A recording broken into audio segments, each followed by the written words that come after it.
What's up, guys? Josh with Close Quarters Carry back with another video. This time we're going over the TLR7 Hlx from Streamlight. We took this light out and a few others and did some tests. We wanted to give you guys a full rundown, long range, as well as the indoor kind of close-up experience. So first we're going to go over the TLR7 itself, a little bit of the specs and everything else. You're looking at about a 6600 Kelvin cool light with the TLR7 Hlx. We did lay all of our lights out together, and so you can kind of see the difference in the different types of cool lights to warm lights that are offered out there on the market. One of the newest features of the TLR7 Hlx in comparison to its predecessor is the new light head. So they doubled the length on these light heads, and these lights now have some new upgraded internals which boast 1000 lumens as well as 22,000 candela. So that candela is good. It's going to help you can reach out there nice for distant. The original TLR7A only had 600 lumens and 3500 candela. So we're looking at about 2 times the lumens and 4 times the candela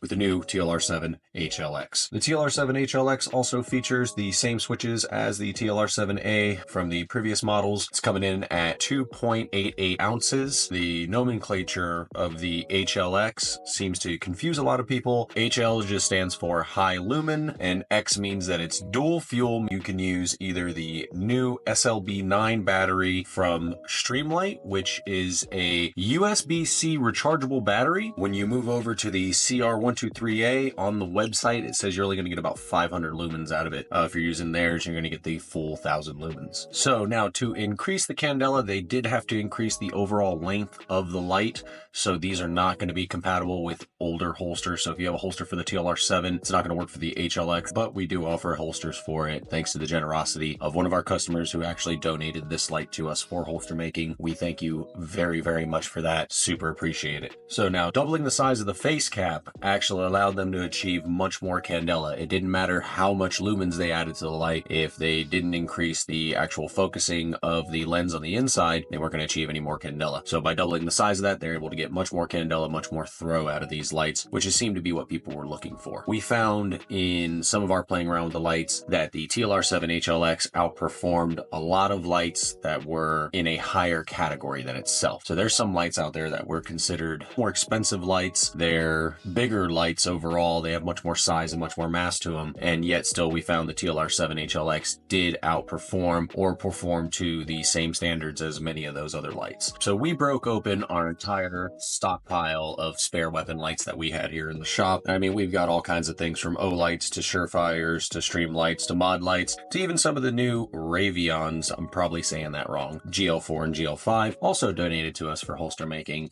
Thank you again very much for that. So we took these lights out and we did some quick testing with them all. We set up many different distances so you guys could see the differences in the lights that we used. We set up spots at 15 yards, we set up spots at 50 yards, we set up spots at 100 yards, and then we had a building in the background that was sitting at 150 yards to give you guys an idea of what the lights looked like.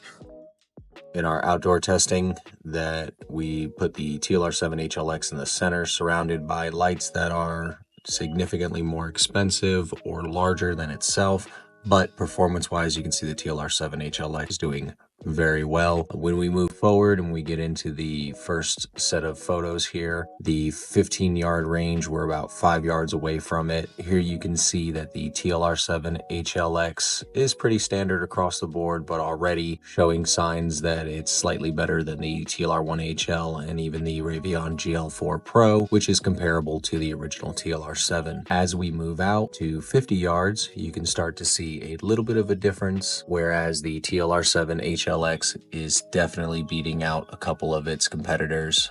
These lights are more expensive than the TLR7 Hlx, so that increased candela definitely makes a huge difference out to that first initial 50 yards. Once we move out to the 100-yard marker, you can start to see that the TLR7 Hlx still is holding up very strong, even compared to lights that are much more advanced, such as the Surefire X300 Turbo. These other lights, these higher candela lights, are definitely going to outperform The rest of them, the LEPs, are in a category of their own. But even here at 100 yards, you can see compared to the PL350C, which is a light that is twice as expensive, that the TLR7 HLX is performing very well. Now, we do understand that when doing these tests, your camera settings can absolutely change the view of the light. We set the camera to what was equal to what we could visually see with our own eyes. With that being said, we did keep the settings the same throughout all of our testing. That way we wouldn't skew any of the data. We aren't scientists. These are just average guy gear reviews, and we're going to do the best with what we have to give you the most realistic settings that you're going to see these lights in. We also took these lights and we took them indoors, and while indoors we had a space, I think it was 30 yards long by about 6 yards wide, to give you guys also a perspective of what these lights would be like at a closer range and at a wider spectrum, so that way you'd be able to see if these lights would work well for you in indoors and outdoors. For indoors, you can see here we have our 30 yard by 6 yard setup. The TLR7 HLX provides a wonderful amount of flood as well as a decent bit of hotspot, so you can still get a positive ID as well as see all of your surroundings. Some of the other lights, such as the LEP and the higher candela lights, really tend to fail at this because they have such a tight hotspot that you lose almost all of your flood.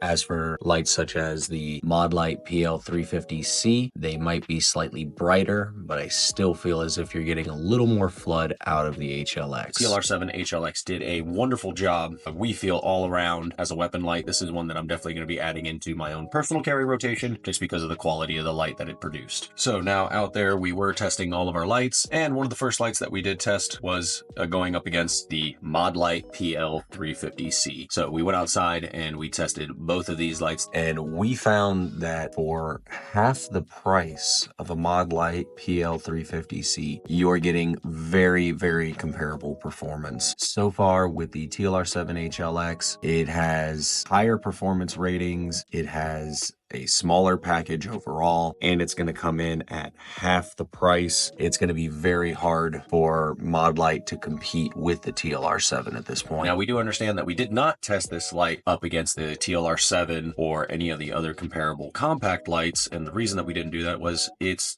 outperforms them on paper right off the back.